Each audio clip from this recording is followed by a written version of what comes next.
Today, we are stepping out of the realm of gods and into the blood and dust of the greatest chariot battle ever fought. It's 1274 BCE. The world's two largest superpowers, Egypt and the Hittite Empire, are on a collision course. The prize? The city of Kadesh. This isn't just a skirmish. It is the first battle in human history that was recorded in such detail that we know the names of the units, the strategies used, and even the lies told afterward. It's a story of a young, arrogant pharaoh who walked straight into a trap, and a Hittite king who almost changed the course of history. Grab your bronze shields. We are going to the front lines of the Battle of Kadesh.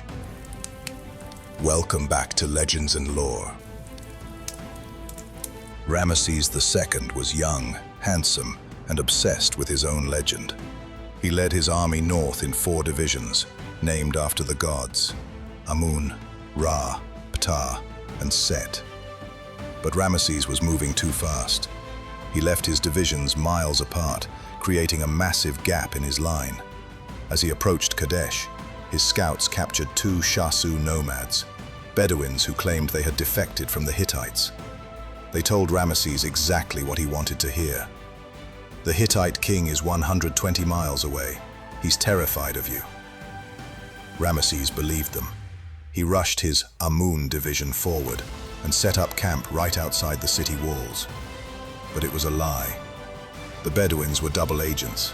The entire Hittite army, 37,000 men and 3,000 chariots, was hidden right behind the city hill, waiting for the pharaoh to walk into the kill zone. While Ramses was relaxing in his camp, the Hittites struck. They didn't hit the pharaoh's camp first. They slammed into the 2nd division, the division of Ra, while it was still marching.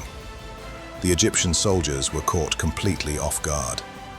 The Hittite chariots were heavy, carrying 3 men instead of the Egyptian 2. They acted like ancient tanks, literal iron and wood battering rams. They tore through the division of Ra like a hot knife through butter. The survivors fled toward Ramses' camp, bringing the chaos with them. Suddenly, the invincible pharaoh found himself surrounded, his army in retreat, and the Hittite king watching from the safety of the city walls. This was the moment Ramses II almost died, according to Egyptian records, specifically the poem of Pentor. Ramses realized he was alone. His bodyguard had fled. The enemy was everywhere. But instead of surrendering, he did something legendary. He donned his golden armor, mounted his chariot, and charged the Hittites by himself. He claimed the god Amun entered his body, giving him the strength of 100 men. Whether it was divine intervention or pure adrenaline, Ramses held the line.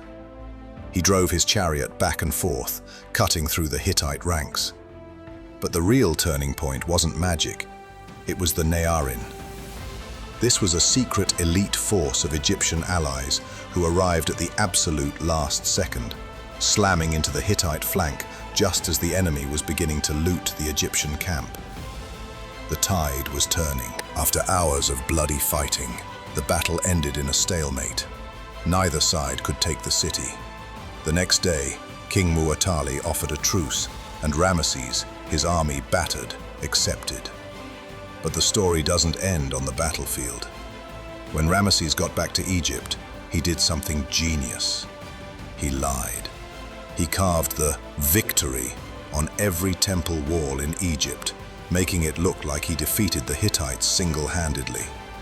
He invented political spin 3,000 years before the modern era. However, the reality was more mature. Years later, the 2 empires realized they were being threatened by a 3rd power, the Assyrians. So, they signed the world's first recorded peace treaty. We actually have copies of it today. It's called the Silver Treaty, and it promised that the 2 nations would be brothers forever. A copy of this treaty hangs in the United Nations today, as a reminder of how diplomacy was born from the blood of Kadesh. The Battle of Kadesh changed the world.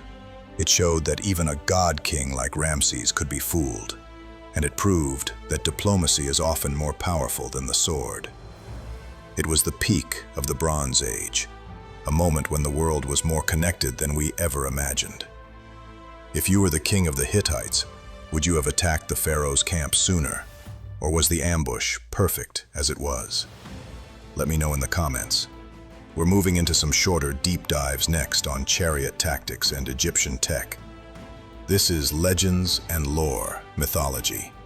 Stay curious and stay grounded. Thanks so much for watching. We hope you enjoyed the video.